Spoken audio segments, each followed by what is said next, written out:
मध्ये आता नगरपालिकेच्या रणधुमाळी चालू झालेली आहे आणि निवडणुका या ठिकाणी म्हणजे होणार आहेत आणि प्रत्येक पक्ष या ठिकाणी कामाला लागलेला आहे। नेमकं बुलढाणा जिल्ह्यात काय सुरू आहे? आपल्यासोबत बुलढाणा जिल्ह्याचे भाजपचे जिल्हाध्यक्ष आहेत, आपण त्यांच्याशी या ठिकाणी बातचीत करणार आहोत।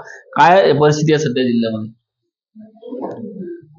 स्थानिक स्वराज्य संस्थांच्या निवडणुका नगरपालिकेच्या जाहीर झालेल्या असून त्याचे नगराध्यक्ष पदांचे आरक्षण, प्रभागाचे आरक्षण सुद्धा जाहीर झाले व त्याचबरोबर अर्ज भरण्याच्या प्रक्रियेला सुद्धा सोमवारपासून सुरुवात झालेली असल्यामुळे आम्ही प्रत्येक नगरपालिकेत आणि प्रत्येक प्रभागामध्ये इच्छुक उमेदवारांच्या मुलाखती घेण्याचा प्रारंभ केला आणि त्याचा शेवट सुद्धा झाला आहे।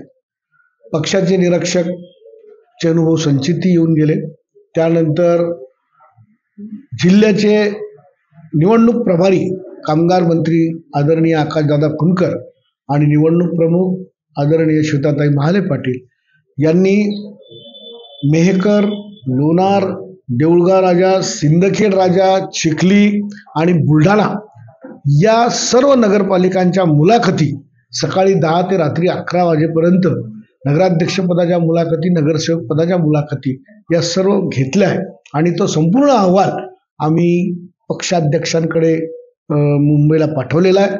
प्रदेशाध्यक्ष आणि पार्टी यावरती योग्य ते निर्णय घेऊन 2-3 दिवसामध्ये सर्व नगरसेवक आणि नगराध्यक्षांचे नावं जाहीर करतील अशी आमची। महायुती होणार आहे का जिल्ह्यामध्ये?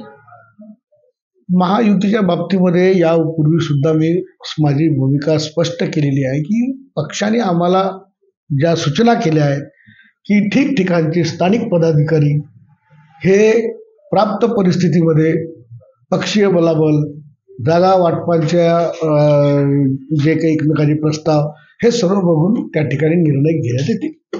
काय नेमकं बुलढाण्याचा नगराध्यक्ष कोण असतो? बुलढाण्याचा नगराध्यक्षाची जागा आम्ही भाजपला मागितलेली आहे आणि भाजपला नगराध्यक्ष होईल। जे आमदार आहेत संजय गायकवाड यांनी या ठिकाणी तुम्हाला पत्र दिले किंवा आम्ही युती करायला तयार आहे, असं कोणतंही पत्र अद्यापपर्यंत माझ्यापर्यंत पोहोचलेलं नाही। त्या दिवशी पत्रकार परिषदेमध्ये त्यांनी पत्र या ठिकाणी पत्रकार परिषदेमधून युती होत नसते। पत्रकार लोक हे काही राजकीय पक्षाचे नसतात, त्यांना कोण्या राजकीय नेत्याशी तुम्ही युती करा म्हणण्याचाही अधिकार नाही आणि तो त्यांचा प्रांतही नाही। आमदार असं म्हणतात की बुलढाण्याचा नगरसेवक जो आमदार असतो तोच या ठिकाणी नगराध्यक्ष राहत त्याच पक्षाचा, तर मी बुलढाण्याचं पद सोडायला तयार आहे, मला चिखलीचं आहे, काय सांगाल? त्यांची राजकीय बुद्धी कमी आहे। कोणत्याही युतीचे जे नियम असतात ते सिटिंग जागा ज्याची त्याला इथून सुरुवात असते।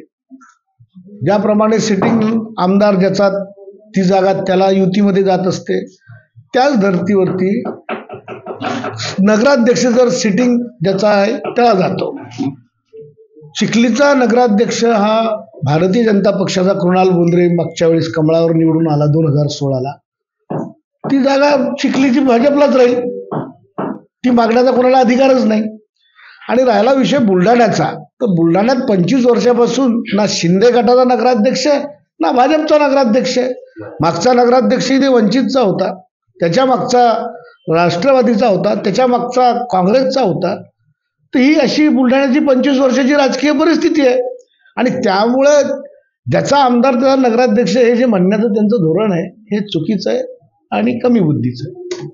विधानसभेमध्ये तुम्ही महायुतीचं काम नाही केलं, पैसे घेऊन तुम्ही उभाटाचं काम केलं असं त्यांनी आरोप केला, 1 कोटी रुपये घेतलेले।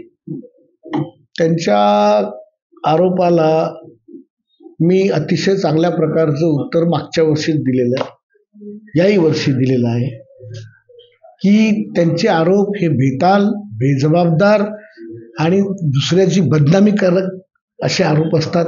अशा आरोपांकडे मी दुर्लक्ष करतो। नक्कीच या ठिकाणी पाहिलं की आपल्यासोबत भाजपचे जिल्हाध्यक्ष विराज शिंदे होते, त्यांनी जिल्ह्याची परिस्थिती काय आणि नेमकं युती होणार की नाही हे आपल्याला या ठिकाणी सांगितलेलं आहे। Shivaji Mamankar, prime time Maharashtra, Buldhana.